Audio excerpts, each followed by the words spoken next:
Senhor Deus, nós agradecemos pela Tua presença já neste lugar. Obrigado, Deus, porque o Senhor é o nosso Deus, o nosso Salvador, o Rei dos Reis. Obrigado, Deus, porque nós estamos aqui e podemos expressar a nossa gratidão, a nossa adoração ao Senhor.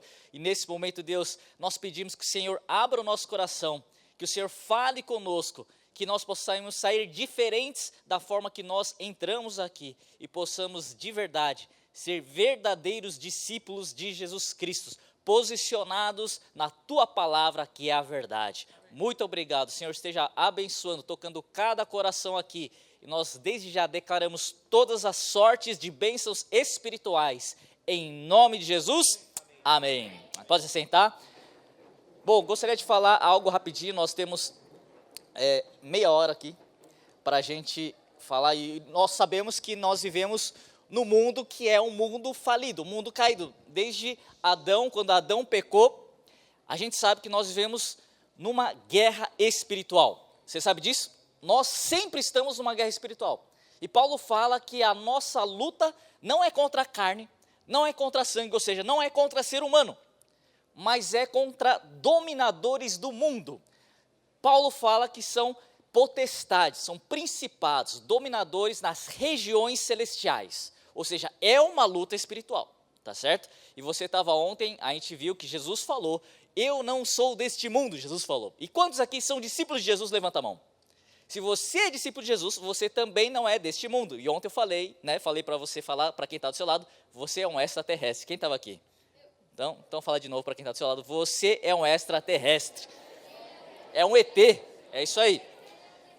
Tá bom. Agora, olha só que interessante. É uma luta espiritual que muitas vezes a gente não enxerga com esses nossos olhos carnais, mas é uma luta espiritual que se manifesta no natural, que se manifesta numa guerra cultural. E você sabe que nós vivemos isso e nós somos bombardeados através de diversas esferas da sociedade. E eu vou falar aqui algumas esferas. A primeira esfera é artes e entretenimento. O que fala sobre artes e entretenimento? Tudo que está relacionado a artes plásticas, artes também fala de música. E olha só, se você colocar no Spotify, as músicas mais ouvidas no Brasil são músicas que falam totalmente contra princípios e valores de Deus, que fala sobre traição, fala sobre imoralidade, fala sobre conotação que quer desmoralizar o ser humano, a família.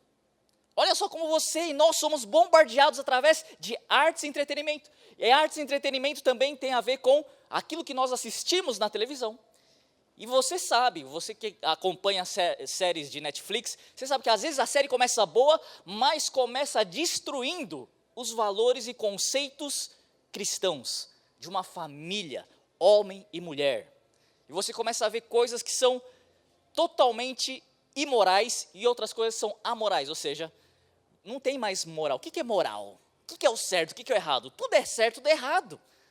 É uma relativização da verdade, ou seja, não existe mais uma verdade absoluta.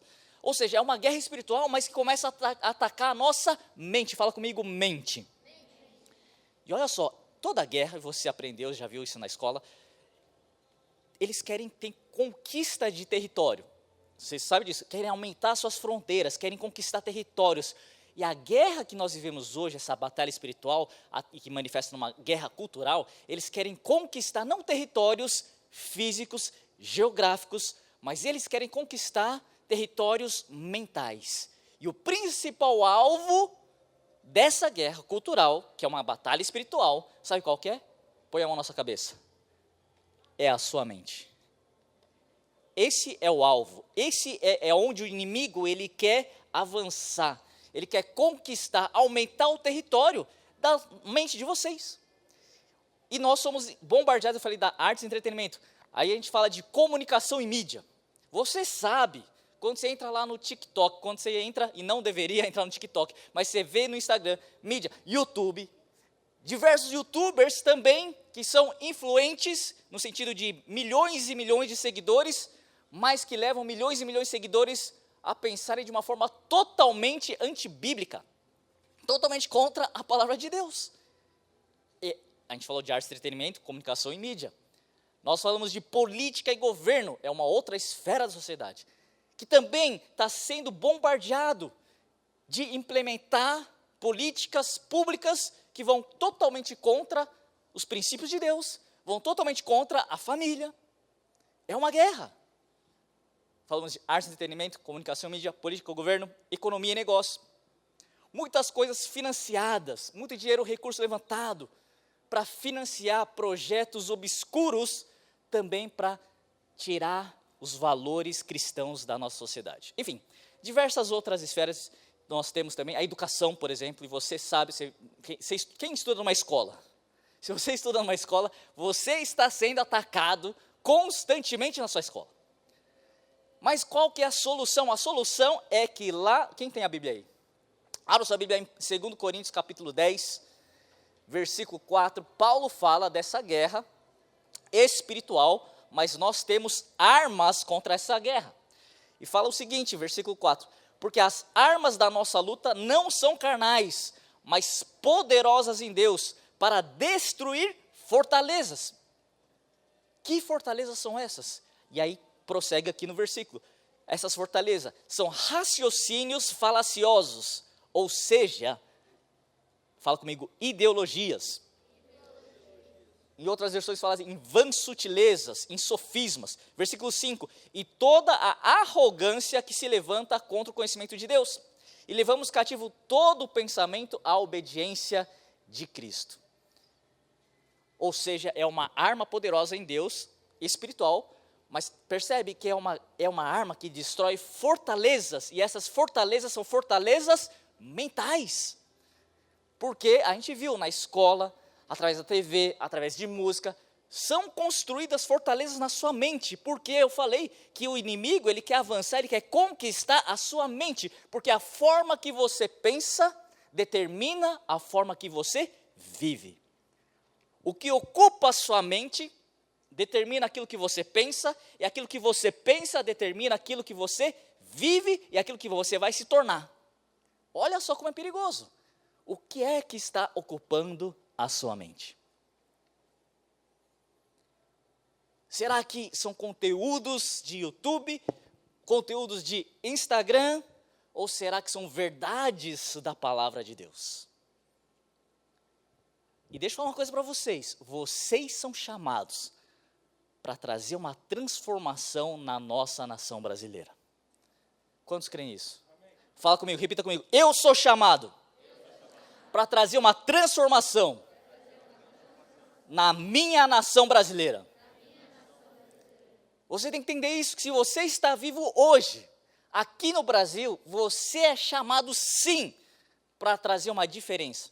Desde o começo, Deus falou para a família, e você faz parte de uma família.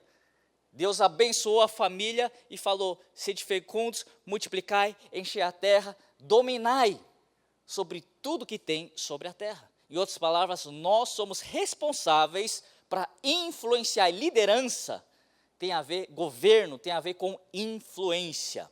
Fala comigo, influência. Agora a pergunta é, como que nós podemos não ser influenciados por este mundo, que está atacando dia e noite, 24 horas por dia,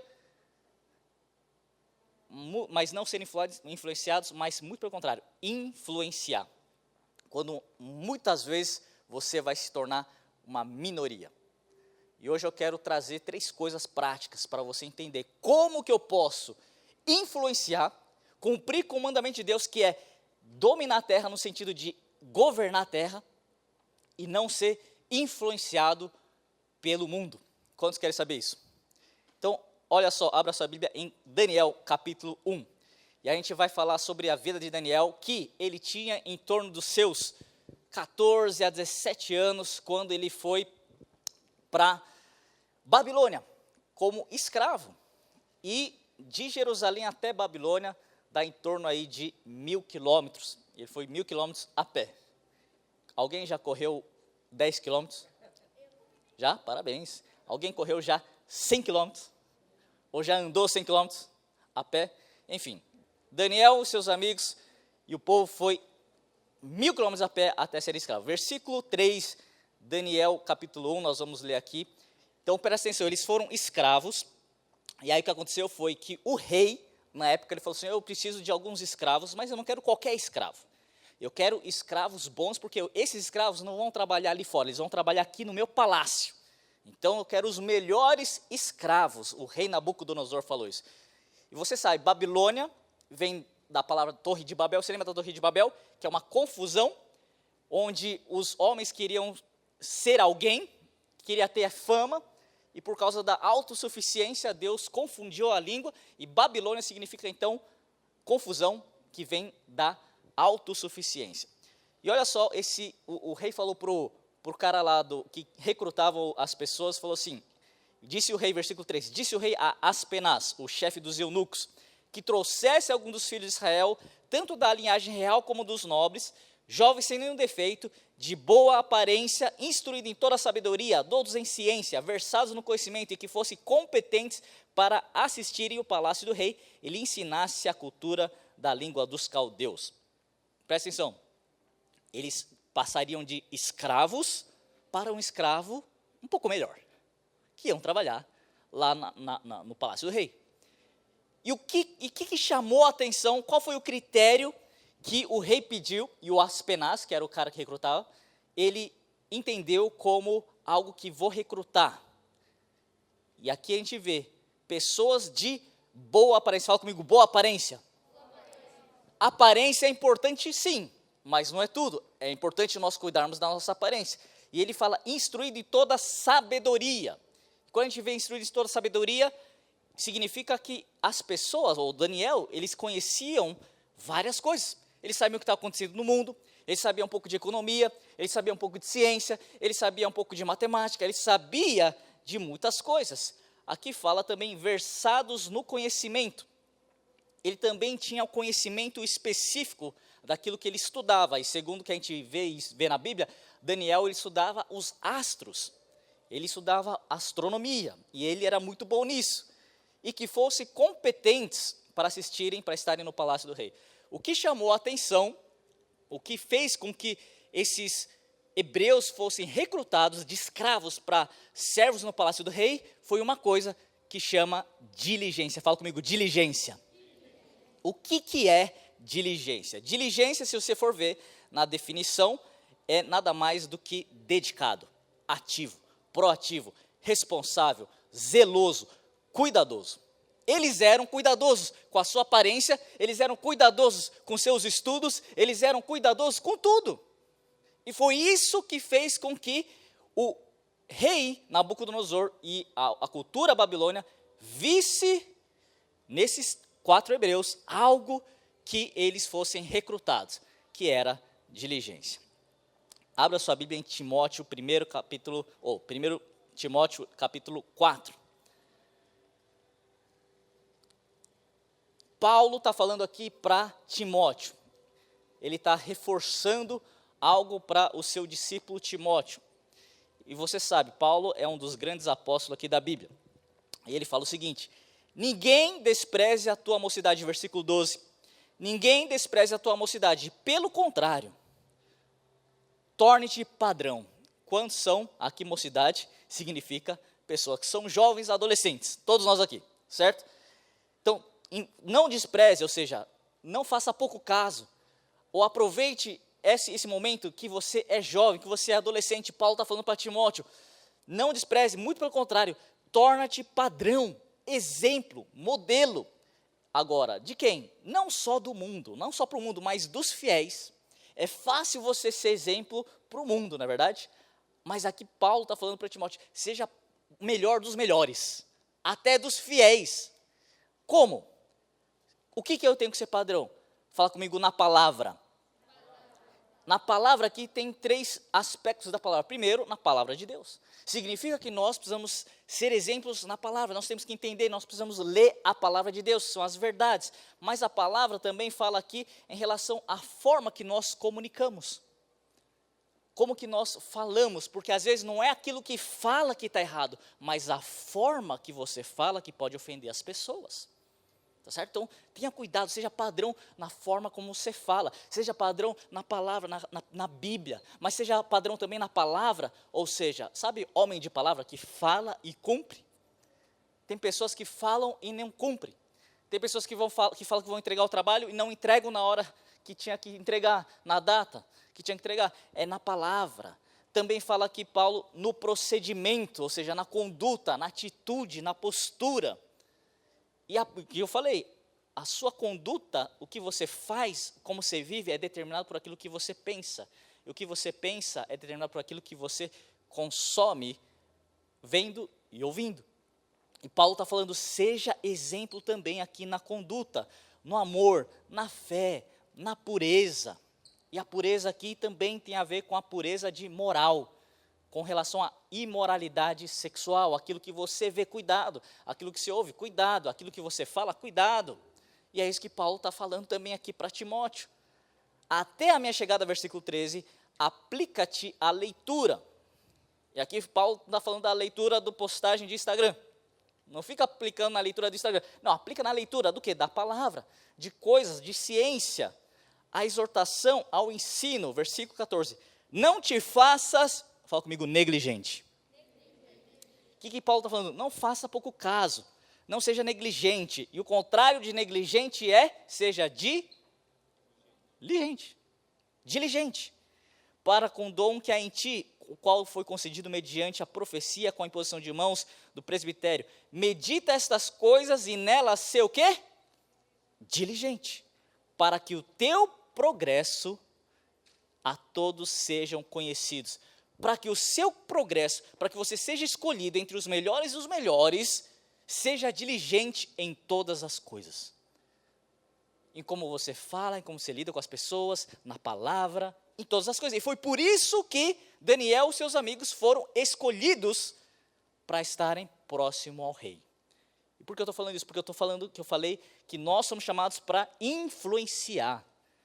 Para nós influenciarmos mesmo numa posição onde talvez a cultura babilônia seja totalmente contra a palavra de Deus. E o que eu estou falando é como nós não sermos influenciados, mas influenciarmos. Então, primeira coisa, fala comigo, diligência. Diligência é ser cuidadoso, seja zeloso. Abra sua Bíblia em 2 Pedro, capítulo 1. Estamos abrindo bastante a Bíblia. 2 Pedro 1, versículo 5 diz, por isso mesmo, vós reunindo toda a vossa diligência, associai a fé, ou seja, a espiritualidade com a virtude com o conhecimento com o domínio próprio com a perseverança com a piedade a fraternidade, o amor. Versículo 8, porque estas coisas existindo em vós e em vós aumentando, que essas coisas, tudo isso que foi falado, ser diligente com todas essas coisas. Quando você é diligente com todas essas coisas, e isso vai aumentando, fazem com que não sejais nem inativos e nem infrutuosos no pleno conhecimento do nosso Senhor Jesus Cristo. Ou seja, o que é inativo? O que é infrutuoso? É uma pessoa que não serve para nada. E você serve para muita coisa. Você serve para influenciar, para liderar, para você ser referência, mas primeiro você precisa ser diligente. E que a gente está vendo aqui, quando você é diligente, isso aumentando, isso crescendo, você vai ser ativo, você não vai ser inativo. E a Bíblia fala, vocês são luz, sal da terra e luz do mundo. E a Bíblia fala que se o sal não tiver sabor, for insípido, para que serve? Para nada, é inativo. Ou seja, quando nós não somos diligentes com todas essas coisas, nós nos tornamos inativos. E a Bíblia fala que quando o sal não tem sabor, ele só serve para ser jogado fora e ser pisado. Por isso que tem muitos crentes que estão sendo pisoteados, porque não são competentes, não cuidam da aparência, não cuidam da forma que fala, não é exemplo. E a Bíblia é muito clara, quando você não é exemplo, você se torna infrutuoso, inativo, insípido, e não serve para nada, serve apenas para ser pisado pelas pessoas. Quando nós deveríamos ser aqueles que vão pisar a cabeça do Satanás. Vocês estão entendendo? Porque muitas vezes nós somos pisoteados, porque nós não estamos sendo diligentes. E às vezes a gente pensa que, não, espiritual é só orar.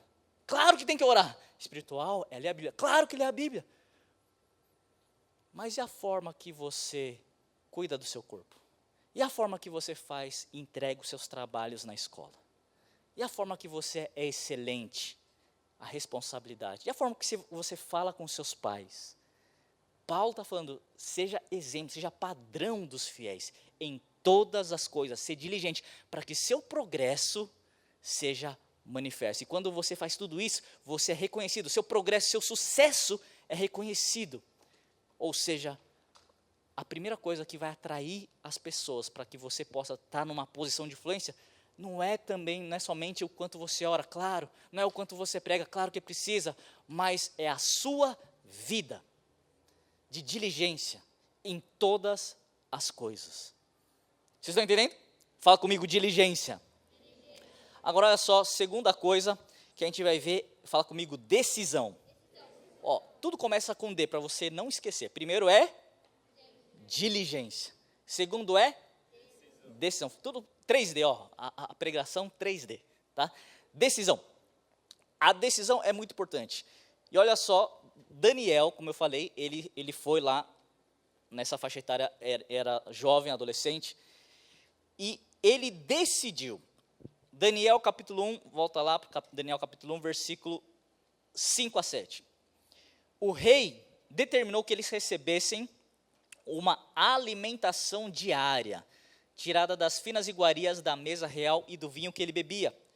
Os jovens deveriam ser educados ao longo de 3 anos e ao final desse período passariam a servir o rei. Entre eles se achavam Daniel, Ananias, Misael e Azarias, que eram da tribo de Judá. O chefe dos eunucos deu-lhes outros nomes, a saber, a Daniel o Beltesazar, Ananias o de Sadraque, a Misael de Mesaque e Azarias de Abednego. O que a gente está vendo aqui? Que o rei, ele escolhe, por causa da diligência, e ele leva para dentro da cultura babilônica. E ele quer fazer uma aculturação, ele quer tirar, e isso é um trabalho mental, olha só, um trabalho mental. Ele quer fazer com que, primeiro, eles tenham a mesma alimentação, e a alimentação, não vou entrar em detalhes, mas tinha a ver com a religião deles. Ou seja, eles queriam tirar a religião que eles tinham, que era o único Deus, para que tivesse uma aculturação de outras religiões da Babilônia. E a Babilônia era uma religião politeísta, ou seja, tinha diversos deuses. E muitas vezes o que nós vamos enfrentar na nossa vida hoje é que a gente deixe a nossa religião, que não é religião, é relacionamento com Deus, de lado. Eles querem aculturar. Olha outra coisa que eles queriam mudar aqui. Eles tinham que ser educados de acordo com a Babilônia. Na nossa educação brasileira, nós somos constantemente atacados para termos uma aculturação do mundo na nossa mente. Outra coisa que eles queriam fazer aqui, mudar os nomes. E eles mudaram, tentaram mudar o nome. Ou seja, mudar a nossa identidade. E o que a gente vê, eles querendo mudar a identidade de todo mundo. Agora, eles estavam vivendo numa pressão, querem tirar a religião, querem trazer uma cultura totalmente babilônica, querem mudar a identidade. Agora, qual foi o posicionamento de Daniel? Versículo 8. Daniel resolveu, ou Daniel, fala comigo, decidiu. Isso é uma coisa extremamente importante. Versículo 8, Daniel decidiu firmemente não se contaminar com as finas iguarias do rei, nem com o vinho que ele bebia, então pediu ao chefe dos eunucos que permitisse não contaminar-se. Ora, Deus concedeu a Daniel misericórdia e compreensão da parte do chefe dos eunucos. O que a gente vê é que eles queriam colocar uma cultura babilônica, mas primeira coisa, Daniel, ele era diligente. Segunda coisa, ele decidiu. Decisão é algo extremamente importante. E você que já decidiu seguir a Jesus, quantos já entregaram a sua vida para Jesus? A maioria. Tem alguém que ainda não entregou a sua vida a Jesus? Tem alguém aqui que ainda não entregou a vida a Jesus? Não? Que bom, todos já entregaram a sua vida a Jesus. Então, Daniel, ele decidiu não se contaminar com a cultura babilônica. É uma coisa muito importante nós decidirmos. Nós tomarmos essa decisão de Deus, eu vou decidir, não vou contaminar, eu não vou ficar olhando coisas que vão influenciar minha mente, eu não vou ficar ouvindo porcarias que vão influenciar minha mente, eu não vou ficar vendo coisas que querem mudar a minha identidade, eu não aceito, eu decido não me contaminar com as coisas deste mundo. A decisão é algo muito importante. Agora nós vamos ver que muitas vezes se decide diversas coisas. E muitas vezes você vem num culto que é muito bom, você sente a presença de Deus, e você toma a decisão, Deus, eu tomo essa decisão, eu não vou fazer mais aquela besteira que eu costumava fazer. Deus, eu tomo uma decisão que eu não vou mais cometer aquele pecado que eu tenho cometido. Deus, eu tomo uma decisão que eu não vou mais mentir. Deus, tomo uma decisão que eu não vou ver mais aquelas porcarias. E é muito importante, mas muitas vezes depois que você passa desse culto, a decisão que você toma, infelizmente, parece que cai por água abaixo, e você cai de novo. E você peca de novo. E você erra de novo. Mas a decisão é importante. É um passo importante. Depois a gente vai ver, então, como que nós permanecemos nessa decisão. Provérbios capítulo 3, versículo 3 a 4 fala: não te desampare a benignidade, a fidelidade, coloque no pescoço, escreve na tábua do teu coração, e acharás graça e boa compreensão diante de Deus e dos homens. A gente viu que Daniel decidiu não se contaminar com as coisas da Babilônia, e a gente viu que Deus concedeu misericórdia e compreensão, ou seja, favor da parte dos eunucos. Tanto é que Deus deu compreensão e favor, que eles, mesmo não se contaminando com as coisas, eles decidiram, e Deus deu misericórdia, e eles foram os melhores, mais inteligentes. A Bíblia fala que eles eram 10 vezes mais inteligentes que os mais sábios da Babilônia. Significa que quando nós tomamos decisão, Deus nos concede misericórdia. Deus nos concede favor dos homens. Deus vai trazer algo na sua vida que é sobrenatural, que você vai se sobressair além das melhores pessoas, mais competentes do mundo. Mas precisa de uma decisão. Quando você decide, Deus, eu decido não colar na prova. Talvez é uma coisa tão básica. Deus, eu decido não ver pornografia. Deus, eu decido fazer isso, fazer aquilo. Você toma a decisão, Deus vai te conceder graça. Deus vai te conceder favor. Você vai se sobressair. Você vai ser, como a Bíblia fala, o seu progresso vai ser manifesto. Que é? E todo mundo hoje está vivendo um momento que todo mundo quer aparecer. Às vezes nas mídias sociais, eu quero ter seguidores, eu quero ter isso, eu quero ter aquilo, eu quero que meu sucesso seja manifesto. E a Bíblia dá o segredo para isso. Para que você tenha o progresso manifesto da maneira certa, seja diligente com todas as coisas. Tome a decisão certa, tome as decisões certas. A decisão de não se contaminar com este mundo. E a sua decisão, então, tem que ser baseada na benignidade, na fidelidade. Aqui nós lemos, coloque no seu pescoço, coloque na tábua do seu coração. Deixa eu ver se vai dar tempo. Não vai dar tempo, vou cortar aqui. Então vamos lá. Não vou falar algumas coisas aqui. Eu cresci na igreja. Ontem eu falei que meus maiores pecados foi que eu era palmeirense, certo? E que eu era viciado em Coca-Cola. Calma, não é cocaína, é Coca-Cola. E aí eu entrei na faculdade.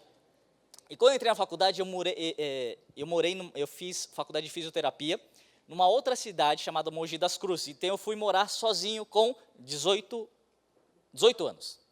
4 anos eu morei sozinho. Sozinho não, eu morei com um colega meu. E esse colega meu, ele era maluco. E lá a gente tinha a república. Sabe que a república nada mais é do que você pegar um apartamento e dividir com o seu colega. Então, e eu morava com ele, eu era cristão. E você sabe que na fisioterapia, maioria é mulher. Então, minha turma tinha 75 pessoas. Dessas 75 pessoas, 8, quer dizer, a maioria era mulher, só tinha 8 homens e meio. Porque tinha alguns que eram boiola. 8,5.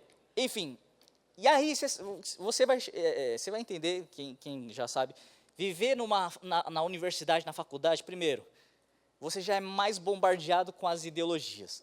E ainda morando sozinho, e esse meu amigo não era crente, cada dia ele levava uma menina lá em casa. E às vezes eu chegava, abria a porta, estava lá no amasso com uma loira. Aí no dia seguinte, uma morena. No dia seguinte, eu falei, cara, que doideira é essa, velho? E olha que ele tinha namorada, que era a minha amiga. E não era nenhuma delas. É uma bagunça total. E você sabe o que eu estou falando. Só que eu tomei uma decisão. Eu falei, Deus, eu não vou me contaminar com as coisas deste mundo. Foi fácil? Não foi fácil. Mas eu entrei virgem na faculdade, morei 4 anos e saí virgem ileso. Dá uma salva de palmas para mim, por favor. Obrigado. Agora, eu ia para a balada? Eu ia, sabe para quê? Para carregar os bêbados dos meus amigos. É verdade. Eu já dei banho no meu amigo, todo vomitado, inconsciente, levava para o hospital. Eu era criticado também por outros cristãos que falavam, pô, você vai para a balada? Eu falei, cara, eu vou para salvar os meus amigos. Agora, eu nunca era influenciado, mas eu influenciava.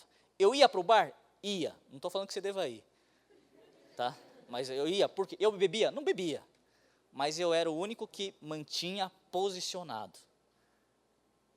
Se eu não fosse posicionado, talvez eu nem iria. Mas eu ia ali. Olha só uma outra história. Outra vez eu morava perto do shopping, eu estudava no shopping. Porque quando eu estava lá no meu quarto, tinha a mesa e tinha a cama atrás, né? E para não ser tentado para ir para a cama, para dormir, eu ia lá na praça de alimentação do shopping. E uma vez eu estava lá na praça de alimentação estudando, veio uma moça, toda vestida sensual. E ela começou a distribuir umas coisas, ela deu um negócio para mim, estava distribuindo um panfleto, que era da casa de prostituição que ela trabalhava. E ela me deu, aí eu catei aqui, falei, olhei para ela, falei, o que é isso aqui? Ela ficou com vergonha. Falei, não, cheguei, senta aí. Ela, sentou. Me explica o que é isso. Não, é que sabe que é que eu sou garota de programa, tal, Aí eu falei, e por que? É que ela começou a contar a vida dela. Eu falei, peraí, já volto. Subi, fui para o meu apartamento, peguei minha Bíblia, voltei, dei para ela. Falei, larga dessa vida. Jesus te ama. Falei de Jesus, ela começou a chorar. Eu poderia, e muitos daqueles, dos jovens que estavam na faculdade, muitos consumiam aquela mulher. E naquele momento eu já tinha tomado a minha decisão. Eu não vou me contaminar, mas eu vou influenciar. Dei a Bíblia. Passaram-se muitos anos, porque já era no primeiro ano. Acho que 3 anos depois eu encontrei ela. Ela, Lucas! Aí o que foi? Ela com a Bíblia na mão. Eu me converti, estou na igreja, estou nos caminhos de Deus. Eu falei, uau! Um posicionamento. Agora, não foi fácil na faculdade viver os 4 anos, mas eu tive que tomar uma decisão. Agora, eu tinha amigos cristãos também, que tomaram decisão, que estavam na faculdade, mas que tiveram, infelizmente, as suas quedas durante essa trajetória. E uma das estratégias que o diabo ele vem atacar, e vem atacar a nossa mente, e a mente de todos nós, é através da imoralidade sexual. Que oração? Deixa eu ver. Ixi, rapidinho. Eu queria 2 voluntários aqui. Pode ir, 2 homens, 2 meninos aqui. Então, qual o seu nome? Miguel. Você torce para que time? Corinthians. Para cá, Miguel. Qual o seu nome? Vitor. Como? Vitor. Vitor. Bom, temos aqui o Vitor e o Miguel. Tá ok? Vitor e Miguel, vamos lá. O Vitor, homem de Deus, temente a Deus. Abra sua Bíblia. Opa. Em Tiago, capítulo 4, versículo 7. Abra sua Bíblia, Tiago, capítulo 4, versículo 7. Vitor, homem de Deus, temente a Deus, ora, jejua, decidido, diligente. Tá certo? Alguém abriu aí? Tiago, lê aí, por favor, alguém. Bem alto. Pode ler. Ninguém achou? Pode ler, pode ler.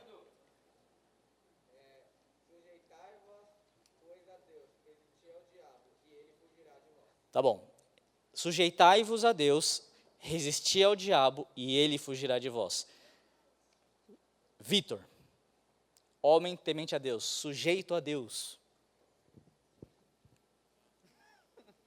Gabriel, corintiano. Ou Miguel, corintiano. Vai representar o diabo, tá? Desculpa, mas... Não sei porquê. O diabo vem.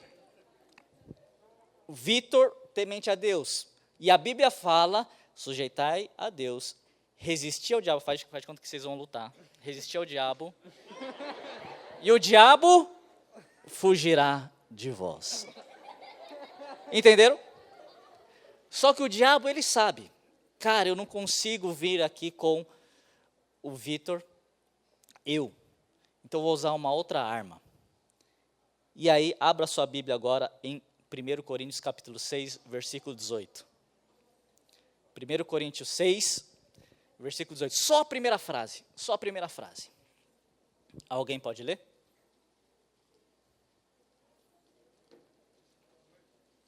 Pode ler. Fugir da fornicação. Alguma outra versão? Foge da imoralidade sexual. Tiago 4,7 fala, resistir ao diabo, o diabo foge dele. O diabo ele é muito esperto. E aí ele vem com imoralidade sexual. E aí, o temente a Deus, ele não tem que resistir. Quem tem que fugir agora? Ele foge. Você está entendendo? O diabo, ele vem com imoralidade sexual. E não é para a gente resistir. Não é para resistir, é para a gente fugir. Vocês estão entendendo a diferença? Se chegar um endemoniado, esse cara aqui, temente a Deus, resistir ao diabo, o diabo foge. Mas se vem com imoralidade sexual, quem foge é ele. Só que muitas vezes, nós crentes fazemos o contrário. Fugimos de quem está endemoniado e queremos resistir a algo que não é para resistir. E é uma das formas que o diabo vem atacar. E a gente toma essa decisão, Deus, eu decido não me contaminar, mas está lá com o Instagram e rolando e vendo as coisas. E pornografia não começa com pornografia direto. Vem com postagem de menina postando os seios, com o versículo, escondi a tua palavra no meu coração para não pegar... Ah, me poupe, velho. Uma salva de palmas aqui para o Vitor. E misericórdia aqui para o corintiano, Miguel. Obrigado. Fala comigo, decisão. Agora, a gente vai entender que muitas decisões que você toma, você às vezes cai e falha. Porque não depende só de diligência, não depende só de decisão, mas precisa de... Fala comigo, disciplina espiritual. Você pode até tomar uma decisão no culto, mas se você não tiver a sua disciplina espiritual em dia, oração, leitura da palavra, jejum, adoração, provavelmente a sua decisão não vai ser sustentável. Abra sua Bíblia aí em Daniel capítulo 6. Desculpa, isso aí, Daniel capítulo 6. O que aconteceu foi que Daniel, ele influenciou 3 governos, na verdade 4 governadores. E aqui ele já estava um pouco mais velho, no reino de Dario. Ele estava aí com seus 80 anos, mas lembra, ele tomou uma decisão quando era adolescente. E até agora ele permaneceu firme. Ele era diligente, tomou a decisão e permaneceu firme até o final. E aí no reino de Dario, o que aconteceu foi que os sátrapas eram como se fossem governadores, e Daniel já era como um dos governadores. Eles fizeram um movimento político, eles tinham inveja de Daniel, e queriam pegar Daniel e não achavam nada em Daniel que denegrisse a imagem dele. Não tinha nenhuma corrupção, ele não tinha triplex, sítio em Atibaia, nada. Não escondeu dólar na cueca, ou no turbante, no caso. Daniel, você pegava o celular dele, não tinha nenhuma mensagem que denegrisse a imagem dele. Não tinha nada que pegasse no pé, que fizesse, manchasse a imagem de Daniel. E o que eles fizeram? Vamos armar um negócio aqui. Um negócio político, para que ele caia. Então, os sátrapas, os governadores, eles se reuniram e falaram assim, vamos fazer um projeto de lei que vamos levar para o rei assinar, para que durante 30 dias, nenhuma pessoa faça uma petição a nenhuma outra pessoa, a nenhum Deus, a não ser o rei. Por quê? Porque o rei, ele estava entrando no governo agora e queria colocar uma monarquia parlamentar, porque antes era uma monarquia absolutista. E aqui a gente vê que nesse reino de Dario, ele queria implementar isso, só que era uma coisa que tinha que ter uma estratégia política. E a boa estratégia era que também o rei Dario era um rei persa, que tinha conquistado a Babilônia agora, e o rei era considerado como um deus, lá em Persa, mas na Babilônia não. Então, para você trazer assim, uma nova forma de governo, monarquia parlamentar, e que o rei fosse considerado como Deus, vamos fazer essa lei, porque aí todo mundo vai ter que fazer pedido e adorar somente ao rei Dario. Olha só que estratégia política boa, mas na verdade, o que eles queriam pegar? Daniel, porque sabia que Daniel jamais se curvaria diante de um Deus, que jamais Daniel ia tropeçar em coisas que ferissem o seu Deus.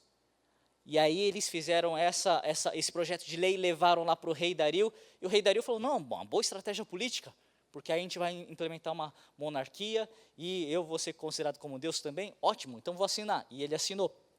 E aí o que aconteceu foi que, aqui no versículo 4, então os presidentes e os sátrapas começaram a procurar um pretexto relacionado com a administração do reino, para poderem acusar Daniel, mas não conseguiram encontrar esse pretexto, nem culpa alguma, porque ele era fiel, ou seja, ele era diligente, não se achava nenhum erro, nenhuma culpa. Então esses homens disseram, nunca acharemos um pretexto para acusar Daniel, a menos que procuremos algo relacionado com a lei de Deus, que ele adora. E aí, enfim, fizeram esse projeto de lei, e lá no versículo 10, diz o seguinte, quando Daniel soube que Daniel soube que o documento tinha sido assinado, voltou para casa, em seu quarto, no andar de cima, as janelas abriam para o lado de Jerusalém. 3 vezes por dia ele se punha de joelhos, orava e dava graças diante do seu Deus, como era o seu costume. Daniel, mesmo uma lei que poderia condená-lo à morte, e ele tinha se posicionado há anos atrás, que ele jamais ia se contaminar com a cultura da Babilônia, mesmo que agora custava a vida dele, mas ele poderia ir lá no banheiro, onde não tinha janela, e continuar adorando a Deus, mas ele foi onde as janelas estavam abertas. O que significa isso? Posicionamento público. Você só vai conseguir se posicionar publicamente se você tiver uma decisão sim, mas se você tiver disciplinas espirituais. Se você tiver uma vida de oração, uma vida da palavra de Deus, um estilo de vida de adoração, só assim você vai se posicionar diante da sociedade. Um posicionamento público. Uma vez eu estava conversando com um casal, eles eram recém-convertidos, e a esposa falou assim, Lucas, eu tenho uma dúvida. Quando eu vou lá no shopping, vou no restaurante orar, para comida, eu oro assim, eu fecho o olho e penso. É errado? Eu falei, não é errado, por quê? Porque o meu marido, na hora de orar na comida, ele estende a mão e ora em voz alta. E eu fico com vergonha, eu fico assim, para que tudo isso? Para que isso? Aí eu falei, deixa eu fazer uma pergunta aqui, só para curiosidade. Como que está a sua vida de oração? Minha vida, ela falando, minha vida é corrida, você sabe, eu acordo cedo, faço café para os meus filhos, para o meu marido, e aí quando dá, eu oro. E a leitura da Bíblia? A leitura da Bíblia? Não, isso daí é o meu marido que faz. E aí ele conta para mim, eu não tenho tempo para ler a Bíblia. E o seu marido? O meu marido, não, meu marido acorda 1 hora antes para orar. Ele lê, já leu a Bíblia não sei quantas vezes. Ele não fica um dia sem ler a Bíblia. Eu falei, sabe qual é o problema? Disciplinas espirituais te faz você posicionar em público. Se você não tem uma vida de oração, uma vida de leitura da palavra, uma vida de adoração, você jamais vai se posicionar publicamente. O que eu estou falando para vocês é, vocês precisam ser diligentes. Vocês precisam tomar decisões certas. Mas se nós não tivermos disciplina espiritual, a gente não vai conseguir ser posicionados publicamente. E o que precisa é de cristãos posicionados, que vão brilhar a luz de Deus, que vão ser sal na terra, que não vão ser influenciados, mas vão influenciar a nossa sociedade. E nós somos chamados para ser essa luz do mundo, esse sal da terra. Marcos 5,16 fala, assim brilhe a vossa luz diante dos homens. Tem a ver com posicionamento, brilhar diante dos homens. Assim brilhe a vossa luz diante dos homens, para que conheçam as vossas boas obras.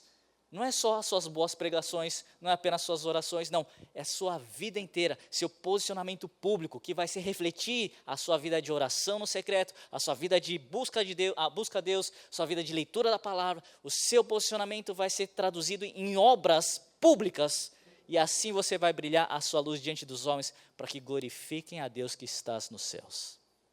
E eu sei que todos nós sofremos a influência pesada, como nós falamos, mas nós somos chamados para nos posicionarmos, para sermos esses que vão trazer uma transformação na nossa sociedade. Eu não sei para qual área você foi chamado. Talvez você for chamado para a área dos negócios, para você ser um empresário de sucesso, que vai levantar recursos para o reino de Deus. Talvez seja chamado para artes e entretenimento. Talvez um cantor, talvez um artista, um pintor, talvez artes cênicas, não sei. Talvez seja para comunicação e mídia, jornalismo, não sei. Talvez seja para educação, dar aula, graduação, pós-graduação, educação infantil. Independente de qual área que você vai seguir, é ali que você foi chamado para levar a transformação. E nós cremos nisso, eu creio. E sabe de uma coisa? A resposta para a nossa nação brasileira e para o mundo nunca foi um presidente, um partido. Foram famílias saudáveis. Deus criou Adão e Eva, e a partir da família, Deus abençoou e Ele delegou, outorgou autoridade para abençoar a terra, para influenciar, para governar. Fala comigo, eu sou responsável para trazer transformação na minha vida, na minha família e na minha nação. Eu preciso ser diligente, decidido e ter disciplinas espirituais na minha vida. Quantos querem isso? Fica de pé nesse momento.